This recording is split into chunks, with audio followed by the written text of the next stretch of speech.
Grato es poder reunirnos nuevamente en esta tarde de día jueves, como siempre, el estudio bíblico de la Iglesia Unión de Centros Bíblicos de Villarrica.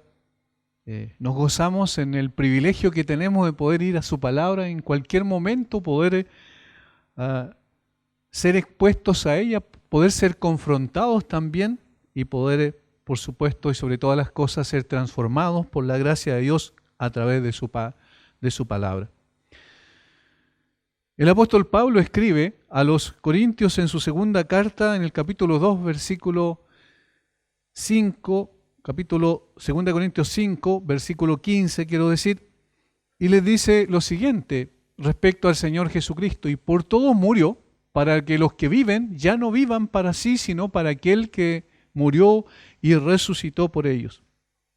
Ya no vivan para sí, sino para aquel que murió y resucitó por ellos, marca el propósito de nuestra redención. La razón por la cual hemos sido redimidos es para que ya no vivamos para nosotros mismos, para que el yo pueda ir muriendo hasta que finalmente podamos servir al Señor como corresponde.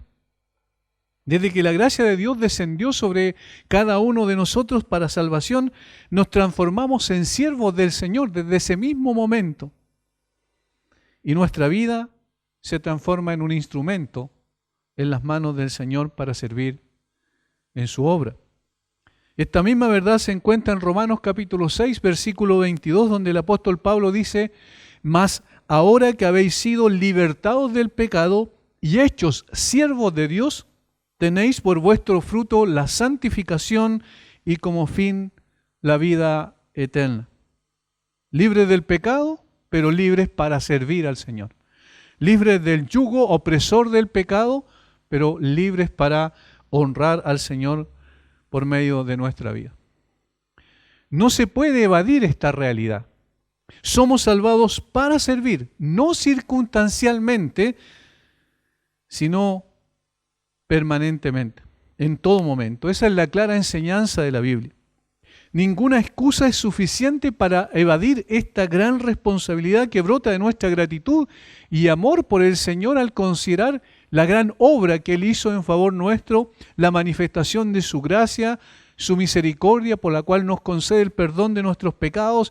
Todas estas cosas, cuando las valoramos en su justa medida, entonces no hay otra opción que servir al Señor y servirlo con disposición, con un corazón consagrado, dedicado, para que su nombre sea exaltado. El valor, que damos a la salvación nos conducirá necesariamente a servir al Señor con nuestra vida.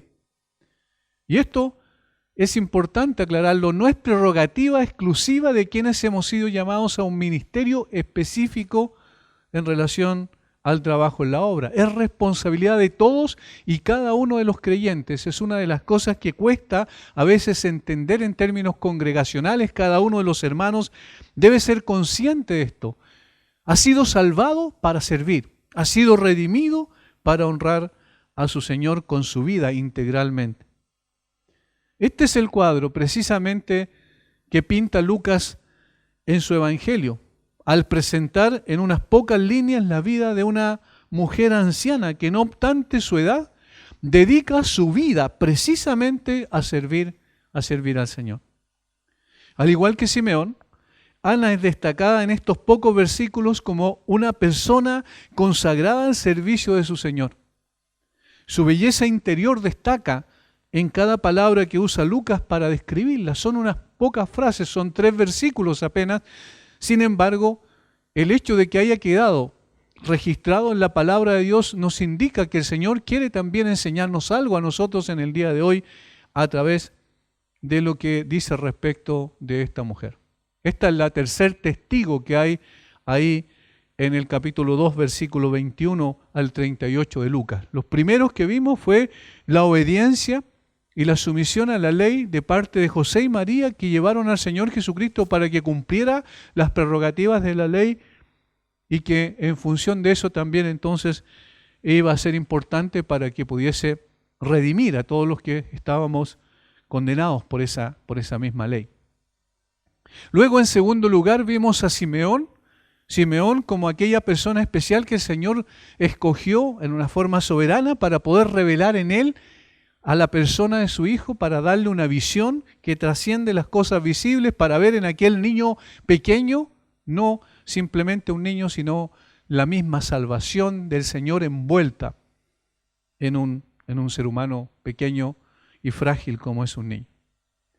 Ahora entonces, en tercer lugar, lo que apreciamos aquí es que en el plan de Dios Ana fue escogida para poder estar ese mismo día, precisamente cuando el Señor Jesucristo es presentado, y entonces poder transformarse en un testigo, en una testigo, quiero decir, de lo que era la presencia del Dios encarnado. Ana vivió en una época y en una época de la historia bien precisa y bien significativa, el tiempo precisamente en que el Señor Jesucristo, el Cristo, acababa de nacer, hace unos 2000 años atrás aproximadamente.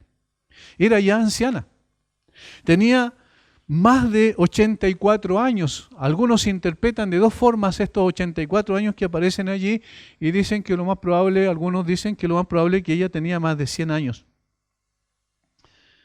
Mientras que Jesús era todavía un bebé.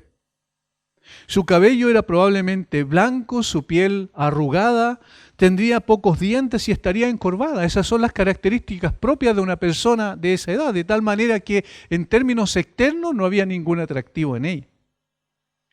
Pero en su corazón había algo totalmente distintivo que marcaba su condición de una creyente genuina en el Señor.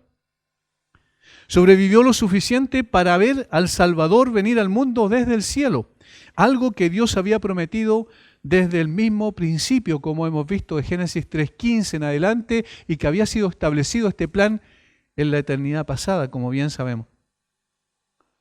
No fue casualidad que el Señor determinó que fuera una de las testigos que dieron testimonio de Cristo desde su mismo nacimiento. Es interesante que no son las palabras de Ana las que se mencionan aquí, aun cuando se dice que era profetisa, es decir, que hablaba en nombre de Dios al pueblo. Seguramente fue María la que transmitió a Lucas esta historia y la descripción de esta anciana piadosa. Junto a Simeón constituyen un verdadero ejemplo de servicio. Alguien escribió, en términos de aplicación, este pasaje ofrece una perspectiva completa sobre la vida y el contentamiento. Aquí tenemos a dos personas cercanas al final de su vida, que siguen sirviendo a Dios a pleno ritmo. Siguen sirviendo a Dios, es decir, no es que de improviso fueron al templo y comenzaron a servir al Señor, sino que es evidente por sus vidas y su carácter espiritual que eran personas consagradas al Señor durante mucho, mucho tiempo. En el caso de Ana, toda su vida. El contentamiento no es una cuestión de edad o nivel de energía. Es decir, ellos no estaban plenamente satisfechos porque eran jóvenes y tenían toda la vitalidad, sino que por el contrario, eran personas ya de mucha edad. Sin embargo, el contentamiento no se refiere necesariamente a la situación física, sino a la realidad espiritual de sus corazones. Se define por una actitud abierta al contentamiento a servir a Dios y compartirle con los demás. Esta perspectiva demanda entonces una seria reflexión y eso es lo que nosotros vamos a hacer ahora. Vamos a reflexionar sobre Ana, vamos a indagar un poquito más en estos pocos versículos tratando de sintetizar en dos cosas esenciales qué es lo que nos está diciendo la palabra y cuáles son las enseñanzas prácticas que nos entrega respecto a esta mujer, a esta anciana piadosa. Recordemos que toda la palabra y cada palabra es inspirada por el Espíritu Santo, por Dios, de tal manera que esta historia tiene mucho que enseñarnos en el plano de nuestra vida cristiana práctica, vivencial. Son de estas lecciones que aprendemos de personas sencillas, pero relevantes en cuanto a su fe y su servicio. Para Ana, los años de su tercera edad le permitieron ver al bebé Jesús y que se le diera este tributo eterno al recoger este hecho de su vida en la santa palabra de Dios. Es decir, dos honores extraordinarios que el Señor le permitió vivir. Que viera con sus propios ojos al Señor Jesucristo, al Mesías que había prometido Dios antes en las Escrituras, que viera con sus propios ojos la salvación del Señor y al mismo tiempo pudiese quedar su testimonio registrado en las Sagradas Escrituras y después de 2000 años nosotros vayamos a Él para estudiar esta vida piadosa de esta mujer extraordinaria. Sus años no fueron un impedimento, más bien fueron un incentivo para perseverar en el servicio del Señor, lo que fue coronado con ver al Mesías. Muchas son las cosas que podemos aprender de la dedicación y el servicio de esta anciana. No conocemos más que estos 3 versículos que utiliza Lucas aquí para presentarla, para decir quién era, para decir cuál era su padre, para decir de qué tribu era, esencialmente eso, y que era de una edad avanzada. Eso es la descripción mayor y que era una persona que servía al Señor. Sin embargo, lo que tiene que ver con el servicio, y eso es lo que introdujimos al principio, es esencial para darnos cuenta de qué se trata este servicio al Señor y por qué. Necesitamos buscar cuál es la fuente de la cual bebemos para servir adecuadamente al Señor. Y eso es lo primero que vamos a aprender de Ana. La fuente de su servicio es la piedad. La fuente de su servicio es la piedad. Versículo 37. Y era viuda hacía 84 años y no se apartaba del templo, sirviendo de noche y de día con ayunos y oraciones. Pocas frases, pero que dicen mucho. Pocas frases, pero donde podemos profundizar y darnos cuenta del carácter de esta mujer desde la perspectiva de lo que ella hacía. Lo que ella hacía manifestaba lo que había en su corazón, la dedicación que tenía a Dios al servir al Señor, la disposición que tenía a permanecer constantemente sirviendo al Señor, es una evidencia de que era una mujer piadosa. Esta mujer hizo del templo su hábitat. ¿Qué es lo que era el templo? El templo era lo más importante en Jerusalén y en Israel. El templo era el centro que atraía las miradas de todos. El templo era el lugar donde se ofrecían los sacrificios, pero el templo también es donde se iba a la oración. El templo era el que atraía al mundo en general de los israelitas, a los religiosos y a los no religiosos. Había algo especial porque la presencia de Dios se manifestaba allí en una forma particular. Eso es lo que Dios quiso desde el principio, cuando hicieron el tabernáculo en el desierto. Yo habitaré en medio de vosotros, también después el templo, yo habitaré en medio del pueblo, de tal manera que era un lugar especial en Israel, desde el punto de vista religioso, inclusive desde el punto de vista civil. Esta mujer hizo del templo su hábitat.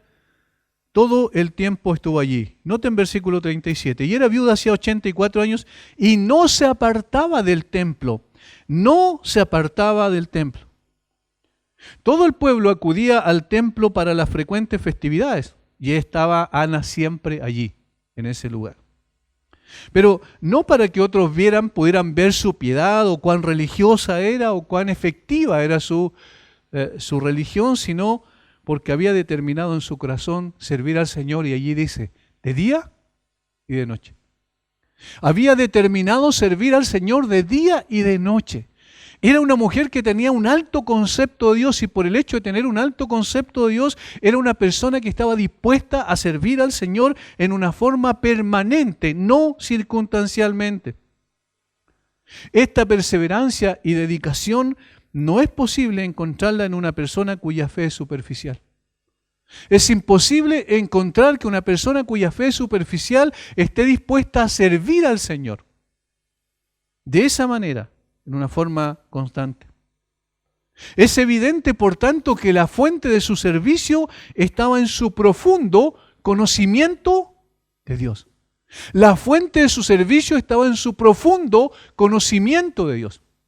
Había un conocimiento relacional de Ana con su Dios, y por eso entonces ella entendía que no había ninguna otra manera de reaccionar frente a la bondad, la gracia y la misericordia y el amor de Dios que no fuera sirviendo al Señor en una forma constante.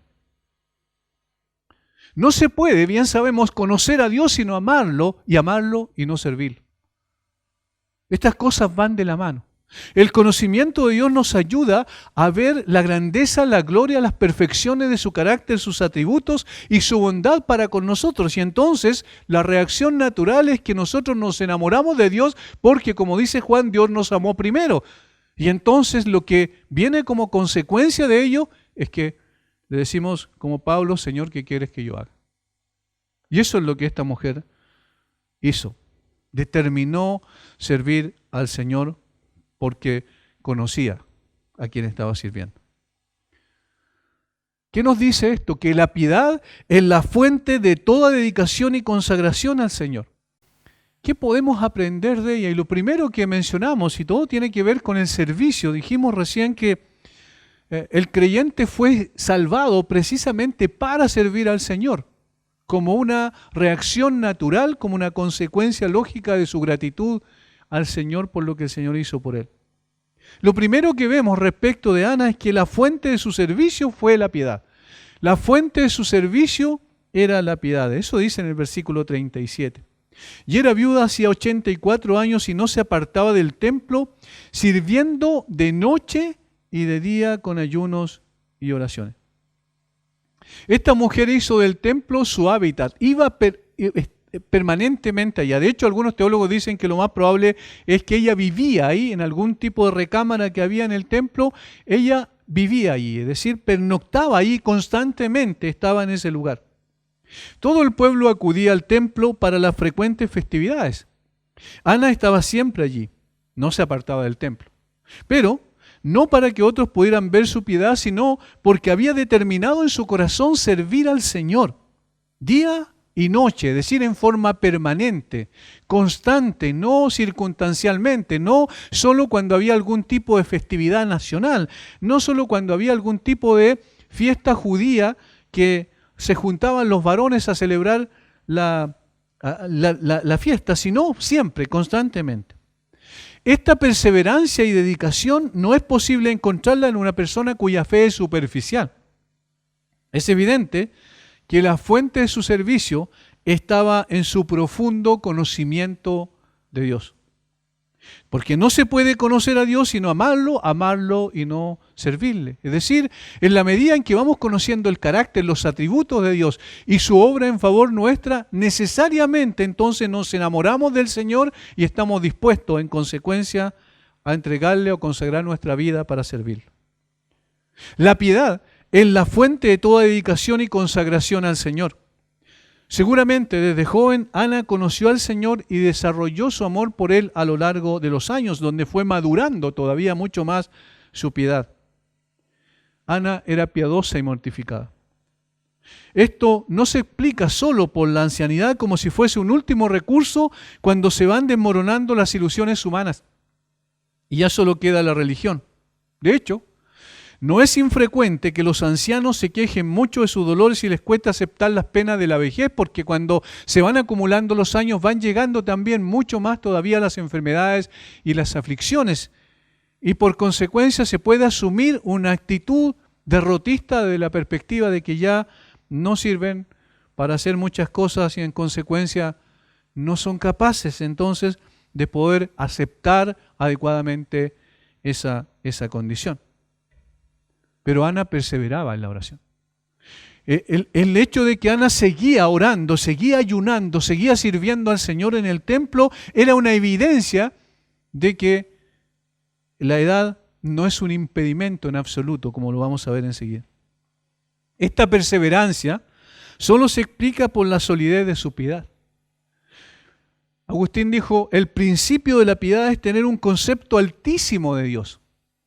El alto concepto que ella tenía de Dios se aprecia no solo en lo que decía, sino también en lo que hacía. Su devoción no era meramente intelectual, sino práctica, vivencial. Ella entendía quién era el Señor y lo que el Señor había hecho por ellos, por ella, y entonces estaba dispuesta a servirle en términos prácticos. Habían tres cosas que ella podía haber colocado como excusa. Tres cosas que probablemente muchas personas colocan como excusa para no servir adecuadamente al Señor en el día de hoy. Una de ellas La primera era que ella conocía el sufrimiento en una forma personal, como una experiencia personal, muy de cerca. Había enviudado hacía ya muchos años, eso es lo que dice la última parte del versículo 36. Pues había vivido con su marido 7 años desde su virginidad y era viuda hacía 84 años, es decir, hacía 84 años que había enviudado, y esa experiencia traumática tiene que haber producido un dolor muy grande en su corazón. Sin embargo, no puso esto como excusa en el momento de determinar servir al Señor. No había caído en la amargura y el resentimiento, sino muy por el contrario. Ella interpretó el sufrimiento a la luz del altísimo concepto que tenía de Dios, y esto es muy importante. Nosotros enfrentamos el sufrimiento en la medida en que nuestro concepto de Dios sea correcto. En forma adecuada podemos ver la aflicción de una manera distinta, interpretarla en términos prácticos de una manera distinta y reaccionar frente a ello de una manera distinta. Y eso es lo que Ana hizo. Como dijo alguien, Dios nunca hace que sus hijos derramen lágrimas innecesarias. Dios nunca hace que sus hijos derramen lágrimas innecesarias. Por tanto, este sufrimiento puede haber sido, en lugar de un estorbo para servir al Señor, un incentivo para dedicarse completamente a servir al Señor. Las aflicciones, cuando son puestas a la luz de nuestra relación con Dios, se aprecian de una manera distinta y se aprecian como necesarias. No debemos sentarnos indefinidamente a lamer nuestras heridas, sino a contemplar a quien tiene el poder, no solo de curar esas heridas emocionales más profundas, sino también para cambiar nuestro lamento en gozo, como dice la Escritura, o en baile, y transformar nuestra vida en instrumento para su gloria. Aún las aflicciones se aprecian como bendiciones cuando Dios es exaltado por medio de ellas.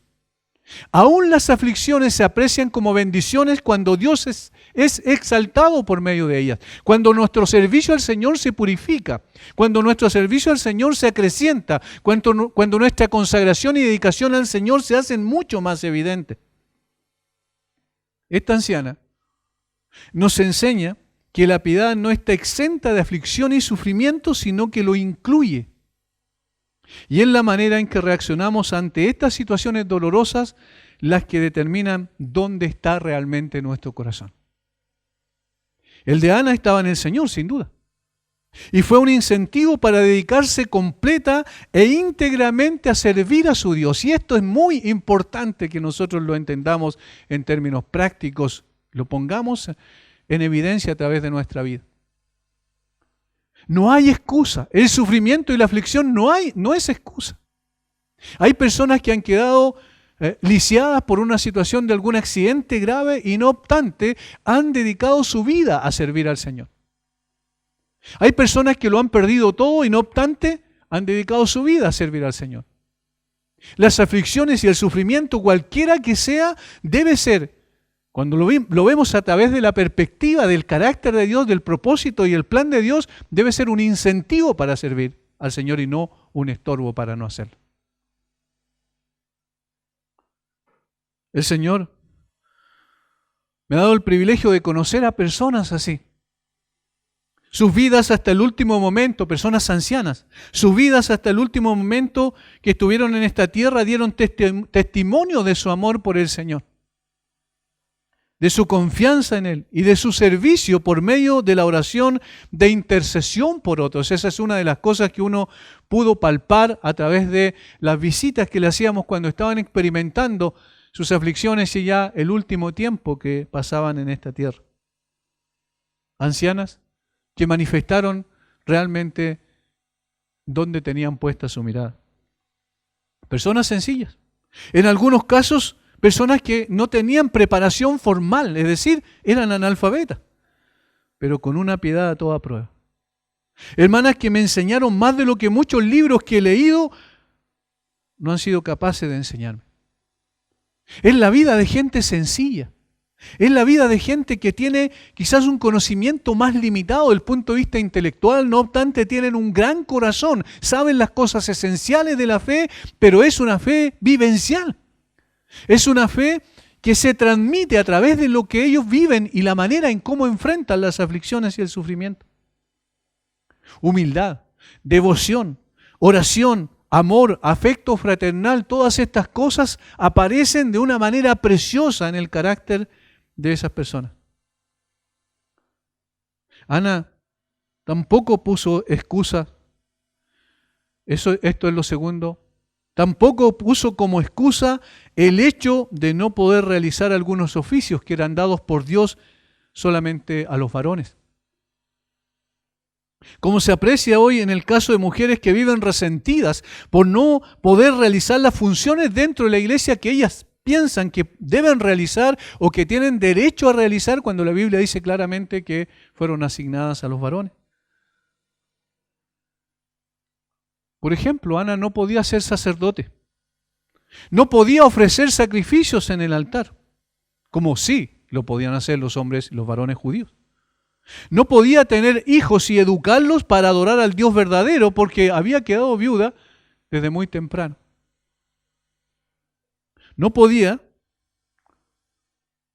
hacer muchas cosas, pero podía entregarse por completo a la oración y el ayuno. Podía entregarse por completo a la oración para que Dios salvara y bendijera a su pueblo escogido.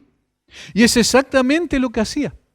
Estaba tan dedicada a esto y sentía tanta carga en su corazón que algunas veces pasaba un tiempo considerable orando sin detenerse tan siquiera para comer. De esto trata precisamente el ayuno. Se abstenía de alimentos con el propósito de poder servir al Señor en oración y ruego, y clamor y adoración. ¿Notan cómo no hay una excusa también en este sentido? No tengo ningún cargo en la iglesia, entonces ¿en qué voy a servir? No tengo lugar para servir. No se necesitan cargos para servir en la iglesia. Se necesita un corazón agradecido al Señor. Se necesita entender por la razón por la cual fue salvado. Se necesita entender la razón por la cual el Señor Jesucristo vertió su preciosa sangre en la cruz. Como vimos al principio en 2 Corintios 5:15, si es que Jesucristo murió por ti, entonces ahora vive para Él y no para ti. Ese es el principio rector. Y no hay excusa al respecto. El sufrimiento no es una excusa, tampoco el hecho de no tener un cargo o poder realizar una función determinada en la iglesia, del punto de vista oficial, no es excusa para no servir al Señor. Para servir al Señor no hay excusa alguna. Ni necesidad de ocupar ciertos cargos en la iglesia. Todo creyente está llamado a servir y nunca faltará la forma de hacerlo. Pero hay una tercera posible excusa que ella podría tener. Y esta yo la he escuchado en más de una ocasión. La tercera excusa podría ser la de la edad. Ana podría haber dicho, ya tengo muchos años, he servido al Señor durante mi juventud, he servido al Señor por muchos años, ya no es necesario ahora seguir sirviéndolo. De hecho, tengo tantas otras cosas de las cuales ocuparme, como es mi salud, como son mis aflicciones, porque ya no tengo las fuerzas tampoco para servir al Señor. Es decir, se añade una tercera cosa. Además del sufrimiento, no poder realizar alguna función en el templo en términos oficiales, y era de hecho ya muy anciana, que es lo tercero. ¿Cuántas veces uno escucha de creyentes que ellos ya sirvieron al Señor y que es hora de que otros ahora lo hagan? Ya ha llegado la hora del retiro. Dejémosles espacio a otras personas que sirvan. Ahora yo me voy a mi casa. Hermanos, ese no es el camino. Ana nos está diciendo, ese no es el camino. Simeón nos está diciendo, ese no es el camino. Moisés está diciendo, ese no es el camino. Moisés vivió 40 años en el palacio de Faraón en Egipto. Vivió 40 años en el desierto, es decir, 80 años, y a los 80 años el Señor le llamó para poder conducir a su pueblo y sacarlo de Egipto. De tal manera que la edad nunca ha sido un impedimento. Alguien dijo, la edad, y esta es la forma en cómo reaccionamos también, tiene que ver con nuestro conocimiento y apreciación de Dios. La edad puede despojarnos del encanto y del vigor de nuestro cuerpo. Y aún puede producir un efecto peor. Los años pueden llevarse la vida del corazón hasta el punto que se nos mueren las esperanzas que hemos abrigado antes. Y nos contentamos y resignamos con las cosas tal y como son. Es decir, se puede caer en una especie de fatalismo y solo esperamos nuestra partida. Pero nuestros años más productivos en el servicio espiritual a Dios vienen muchas veces después del periodo de mayor productividad y esfuerzo respecto a nuestras responsabilidades terrenales, es decir, cuando procedemos a jubilarnos de nuestras actividades normales. Ana se había entregado plenamente a un ministerio de intercesión y no lo iba a dejar hasta el último día de su vida. Estas son dos personas que estaban cerca del momento de partir y sin embargo, ¿qué vemos? ¿Cómo lo vemos actuando? Yendo al templo, adorando al Señor, orando al Señor y testificando del Señor. Ana nunca dejó de adorar, de orar y de ayunar. Pasó su vida completa sirviendo al Señor. Y el paso de los años no disminuyó su entusiasmo ni cambió su determinación de vivir para servir. Porque su servicio abnegado procedía de su piedad. Y como su relación con Dios permanecía firme, fuerte y cada vez más sólida, entonces también su servicio se mantenía en la misma medida. Esta era la piedad, la fuente de la que extraía su fuerza para seguir sirviendo a su Dios. Por esa razón, aprendemos que no existe jubilación cuando se trata de servir al Señor. No existe jubilación cuando se trata de servir al Señor. Mientras tengamos la oportunidad de vivir, mientras tengamos el gran, la bendición de Dios de poder respirar cada día, tenemos una oportunidad de servir. Algunas veces las personas ancianas sienten que no son más que una carga y que no hay nada que pueda hacer para ayudar a las personas. Mientras puedan ustedes orar, estarán cumpliendo su ministerio espiritual sumamente importante. Pocas personas se dan cuenta cuántas cosas buenas ocurren en el mundo y particularmente en la iglesia, porque alguna ancianita de pelo blanco que ama a Dios y conoce sus promesas en la Biblia, eleva sus peticiones en oración, en silencio y con insistencia, y en secreto, podríamos añadir, sin que nadie más se dé cuenta de lo que están haciendo. Ellas ya no están preocupadas por lo que dice la gente, no están preocupadas por la aceptación y el aplauso y el reconocimiento de los demás. Ellas están preocupadas por honrar a su Señor, intercediendo en oración como lo hacía esta mujer todos los días, día y noche, día y noche. Hermanos, no existe sufrimiento que pueda impedir que sirvamos al Señor. No existe la excusa de que hay funciones que no nos es permitido realizar en la obra de Dios y por eso no vamos a servir al Señor. Nunca podemos pensar que ya somos muy viejos para honrar a nuestro Señor con nuestro servicio.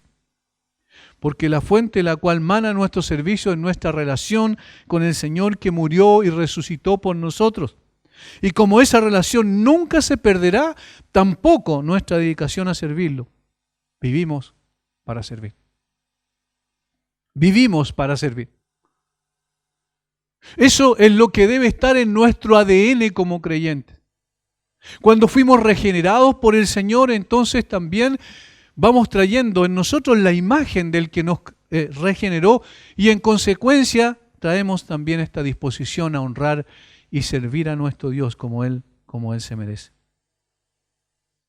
Esta mujer estaba en un momento especial, crucial de la historia para no solo conocer al Señor Jesucristo, al Dios encarnado, sino también para, y esto es lo segundo, para ser la persona que dio testimonio de Cristo desde el mismo momento en que Él nació.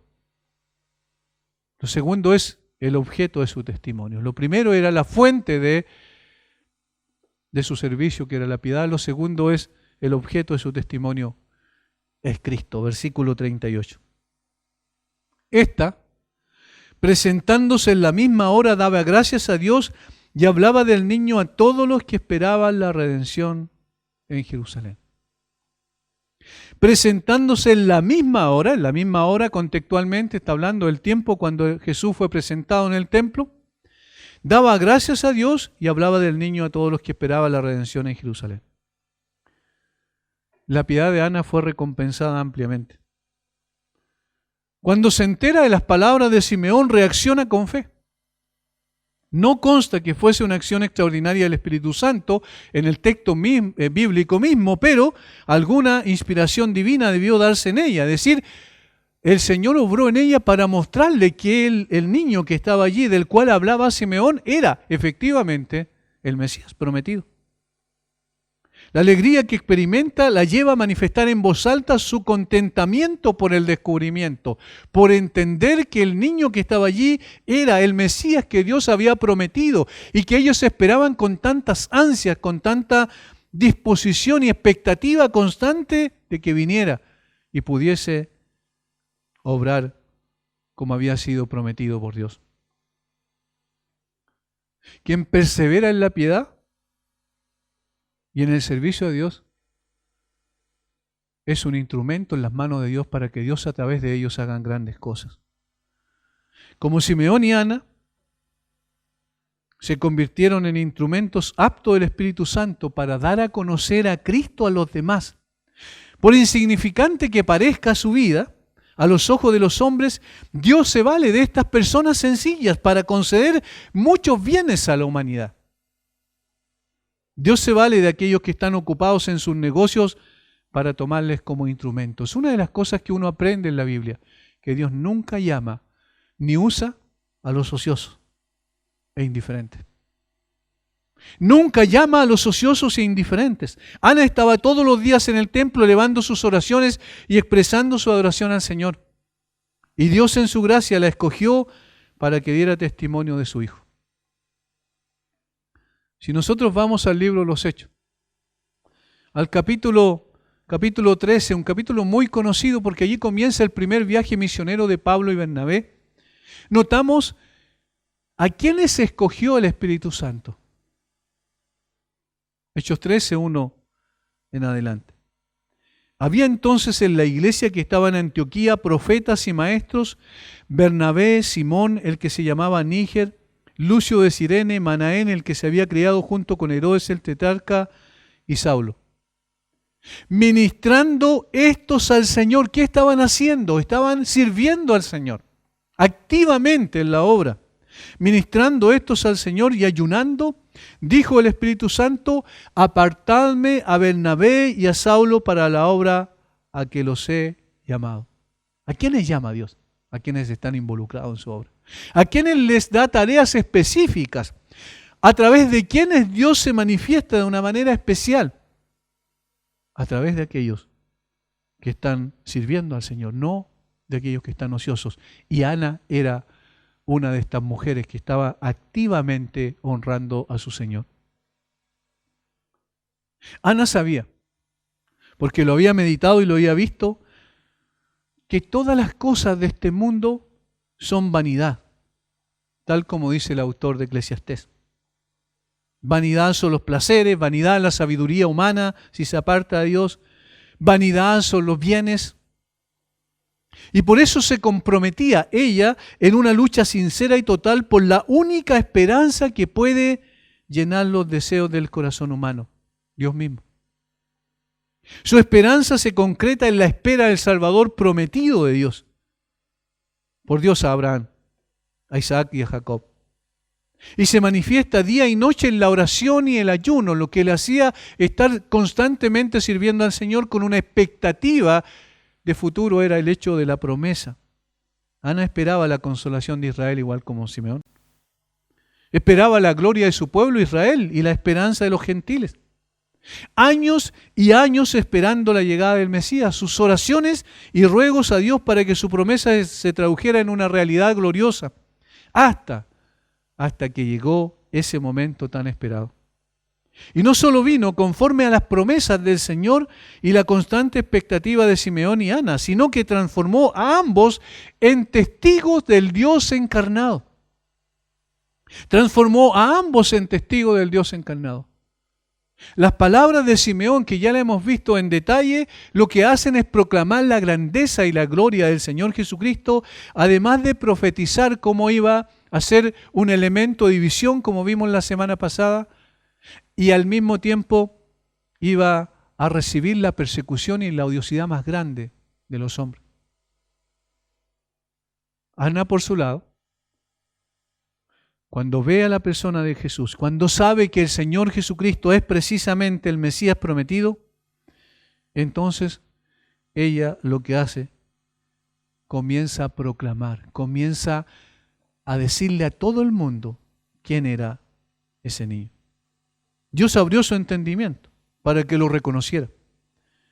Y aunque transcurrirían 30 años más antes de que empezara a predicar el Evangelio del Señor Jesucristo y realizar milagros, hasta finalmente morir en una cruz por los pecadores y surgir de la tumba como el Salvador resucitado, ella estaba convencida de que Él era aquel que Dios había enviado para salvar a su pueblo escogido. Por consiguiente, dice el texto, hizo dos cosas. Empezó a dar gracias a Dios por Jesucristo y comenzó a decirles a las demás personas que también estaban allí, orando, que por fin había llegado el Salvador. Hermanos, nunca dejaremos de agradecer lo suficiente al Señor, ni en esta vida ni en la eternidad, por enviar a su Hijo a salvarnos. Este es el hecho más glorioso del universo. Es la obra más trascendente que el hombre pueda llegar a conocer y aceptar por la fe. Este es un hecho ante el cual no podemos perder la capacidad de asombro. Lo podemos saber intelectualmente de memoria, muchos pasajes, de que Él se entregó por nosotros, que fue nuestro sustituto. Podemos conocer profundamente la doctrina quizás y ahondar cada vez más en la doctrina, y eso es bueno y necesario. Sin embargo, nunca debemos de perder la capacidad de asombro frente a ese hecho glorioso. Y por tal razón, cada día de nuestra vida, cuando entramos a la presencia del Señor, lo hacemos con acción de gracias.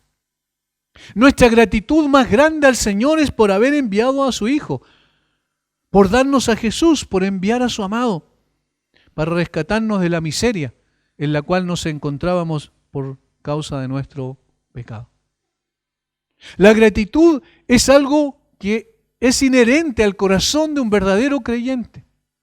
Siempre estamos alabando al Señor por muchas cosas, pero principal y esencialmente porque Él decidió enviar a su Hijo para morir en una cruz en nuestro lugar.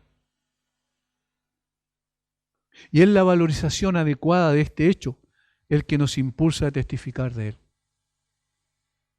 Es decir, en la medida que profundizamos más en la obra de Cristo, en el amor del Señor para con nosotros, en las implicancias de la obra de Cristo en la cruz, más asombrados vamos quedando. Y ese asombro se transforma entonces en testimoniar, en testificar a otros, en decirle a otro que hemos encontrado al Señor Jesucristo.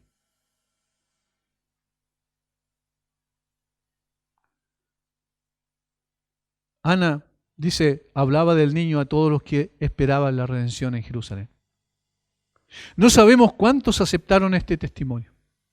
Y eso es interesante, porque a excepción del libro de los Hechos, la Biblia no dice cuántas personas aceptaron la predicación o el testimonio o lo que ellos dijeron, las personas que fueron llamadas a testificar de Cristo de una forma específica que la vemos en la Biblia. No sabemos cuántas personas se convirtieron por ese testimonio, pero sí sabemos una cosa. Ella no dejaba de hablar a todas las personas que había allí acerca del niño. Esta mujer anciana se transformó en una gran evangelista que con entusiasmo daba a conocer a los otros las maravillas del Mesías. Y necesariamente viene a nuestra mente enseguida, ¿cierto?, que el Señor Jesucristo nos mandó a hacer eso mismo. Y que el apóstol Pedro repite en su primera carta exactamente lo mismo. Dice que fuimos escogidos por Dios. Somos linaje suyo, pueblo escogido por Dios. Un pueblo santo. ¿Para qué? Para anunciar las virtudes de aquel que nos llamó de las tinieblas a su luz admirable.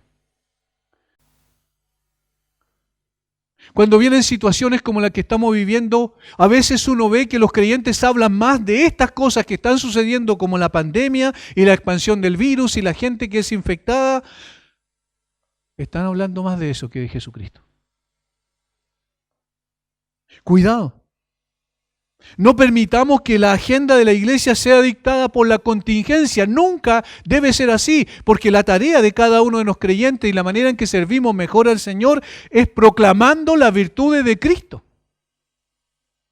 No estemos más preocupados por hablar de la pandemia y sus desgracias, antes que de Cristo y de su gracia. Las virtudes de Cristo debemos anunciar, no los terrores que trae como consecuencia un virus. No nos desenfoquemos. Cristo es el objeto de nuestro testimonio. Nada es más importante que ello. Y nada, por tanto, debe ocupar ese lugar sino Cristo y sus virtudes. Y eso incluye a todos nosotros.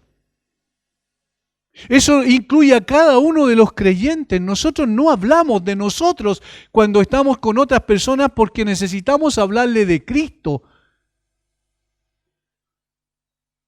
Cuando nosotros los pastores nos paramos detrás de un púlpito frente a una congregación que ahora por circunstancias no podemos tener frente a nosotros, ¿qué es lo que hacemos?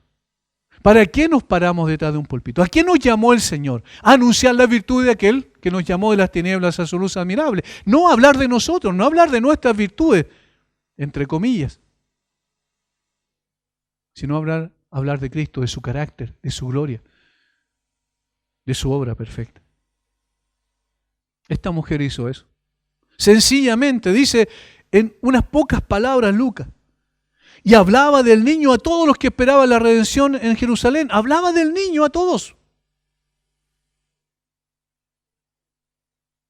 Hermanos, para un mundo en tinieblas, Cristo es la luz del mundo. Para un mundo donde reina la muerte, Cristo es la vida.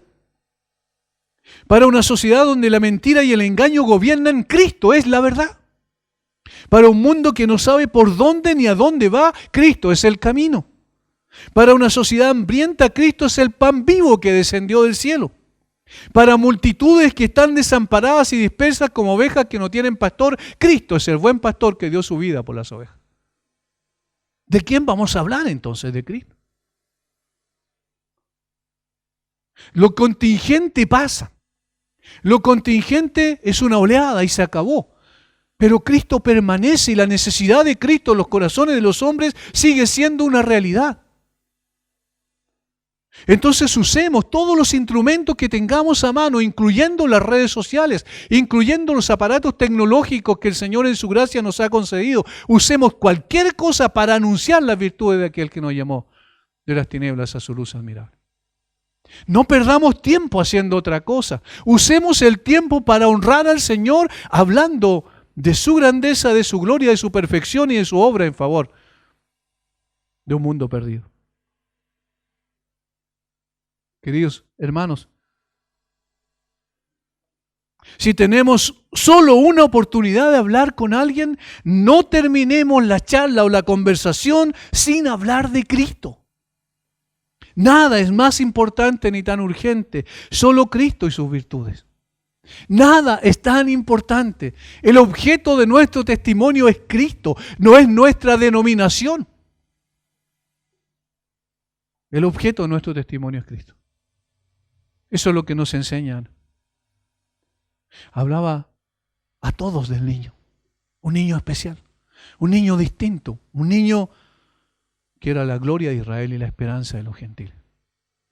Y Él sigue siendo el Señor Jesucristo, la esperanza del hombre perdido. Concluyendo,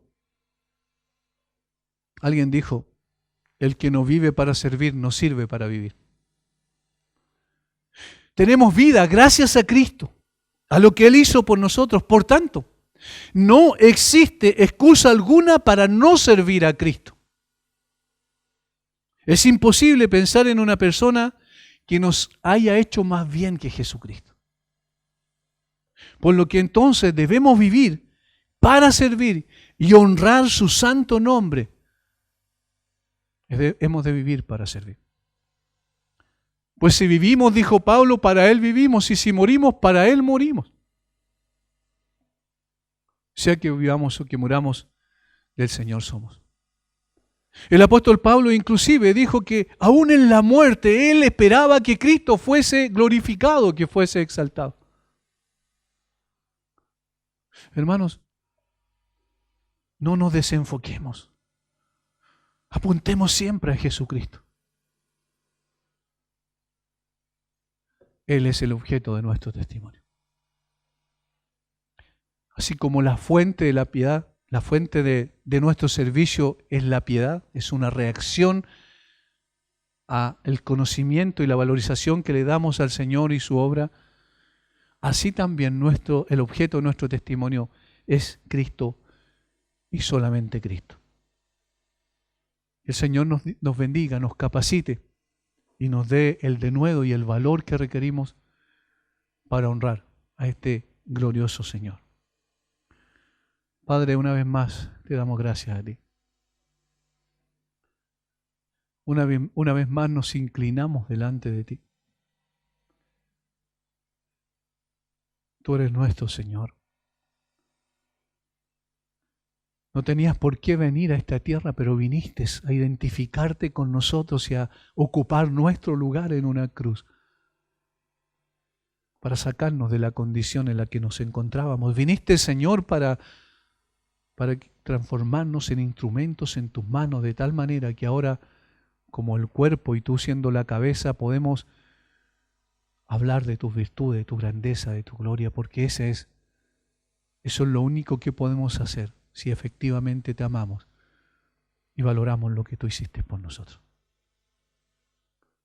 Guíanos, Señor, danos de nuevo valentía.